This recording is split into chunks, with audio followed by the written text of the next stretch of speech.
Shalom, selamat sore. Perkenalkan, nama saya Diana Saputri Sahoe, NIM 222135 Prodi Agribisnis.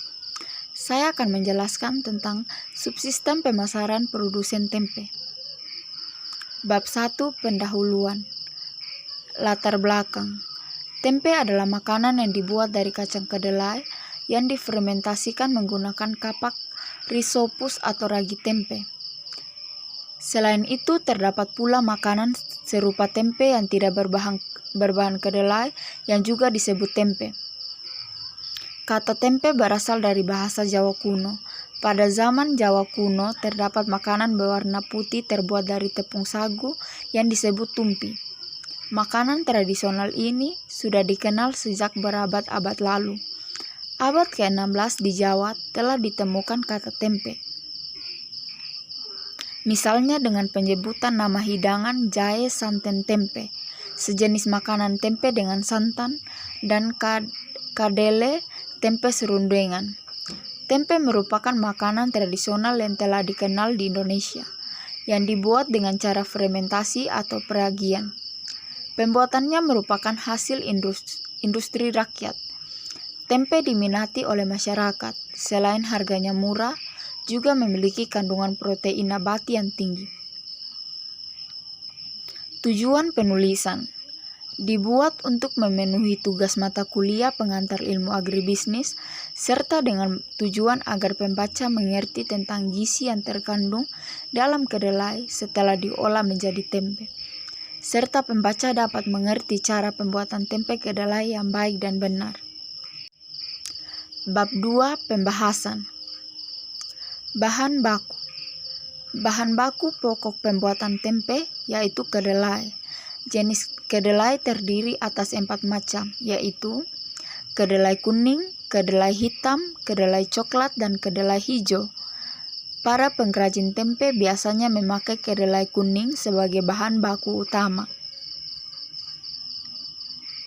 Bahan pembantu pembuatan tempe.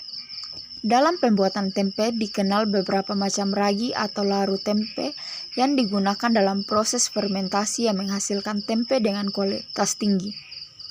Laru yang sering dipakai adalah miselium kapak yang tumbuh di permukaan tempe. Bahan-bahan lain yang digunakan untuk membuat laru adalah beras, terigu, dan air bersih.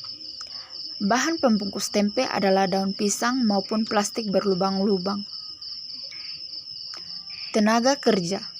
Tenaga kerja usaha kecil tempe sebagian besar terdiri dari anggota keluarga para pemilik usaha tersebut, yaitu saudara dan anak para pemilik. Tingkat pendidikan umumnya relatif rendah sampai sekolah dasar, sedangkan keterampilan yang dimiliki diperoleh dari pengalaman setelah lama bekerja pada perusahaan kecil tempe. Proses produksi tempe. Tahapan proses produksi tempe adalah biji kedelai dibersihkan dari kotoran, dicuci dengan air sumur yang bersih selama 1 jam. Setelah bersih, kedelai direbus dalam air selama 2 jam. Kemudian direndam 12 jam dalam air panas atau hangat supaya kedelai mengembang. Kedelai diletakkan di atas tampa dan diratakan tipis-tipis lalu dicampur dengan laru atau ragi 2% guna mempercepat atau merangsang pertumbuhan jamur. Proses mencampur kedelai dengan ragi memakan waktu sekitar 20 menit. Cetak pada loyang atau cetakan kayu dengan lapisan plastik atau daun yang akhirnya dipakai sebagai pembungkus. Sebelumnya, plastik dilubangi atau ditusuk. Maksudnya ialah untuk memberi udara supaya jamur yang tumbuh berwarna putih. Proses percetakan atau pembungkus memakan waktu 3 jam. Campuran kedelai yang telah dicetak dan diratakan permukaannya ditutup dan didinginkan selama 24 jam. Setelah itu, campuran kedelai telah menjadi tempe siap jual. Sarana produksi. Produksi tempe sudah dibangun di beberapa wilayah sebagai pengembang. Masing-masing pengrajin mendapat rumah termasuk ruang produksi tempe dengan kombinasi rumah tipe sederhana dengan ruang produksi, para pengrajin hanya dapat melanjutkan produksi yang ada dengan alat produksi tradisional. Aspek keuangan. Analisis keuangan. Analisis aspek keuangan sentra produsen tempe dihitung berdasarkan 4 model untuk kelompok pengrajin serta 2 model untuk usaha pengrajin tempe perorangan. Proyek sentra tempe milik 20 pengrajin yang masing-masing membeli strata, yaitu hak guna sebagian ruang produksi. Proyek sentra tempe milik Kopti yang disewakan kepada 20 anggota pengrajin tempe, masing-masing dengan ruang produksi sama besar. Proyek pengrajin tempe perorangan kapasitas produksi 75 kg. Pemasaran serta pengembangan harga. Sebagian dari hasil produksi tempe dijual langsung kepada konsumen di pasar oleh para pengrajin. Sebagian besar dari hasil produksi tempe dipasarkan para pengrajin yang bekerja sama dengan pedagang yang menyewa atau mempunyai los di pasar atau melalui tukang sayur. Beberapa produsen tempe telah membuat hubungan bisnis kuat dengan usaha langsung dan usaha besar lainnya pada tenaga kerja yang membutuhkan tempe dengan jumlah besar. Pengembangan usaha para pengrajin cukup stabil dan hasil produksi dapat dijual secara kontinu tanpa gangguan, yang berarti masalah fluktuasi harga beli serta kekurangan persediaan kedelai diatasi oleh para produsen dengan mengubah kualitas dan ukuran produknya.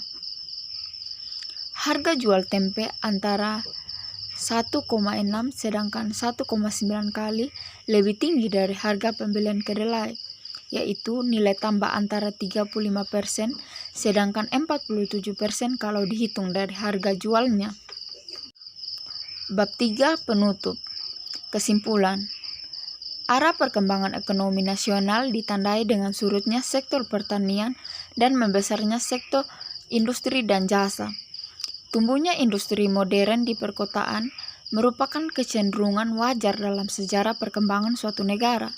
Beberapa jenis makanan tradisional khas Indonesia yang dibuat oleh pengrajin rumah tangga dapat diproduksi secara industri skala kecil, bila mana industri dikembangkan bersama antara koperasi dengan kelompok anggotanya. Pengembangan sentra produsen tempe melalui program kemitraan terpadu oleh Kopti sebagai perusahaan inti dengan kelompok pengrajin tempe, yaitu para anggota Kopti, adalah kegiatan modernisasi usaha kecil menjadi usaha industri makanan mandiri. Sekian dari saya, shalom dan terima kasih.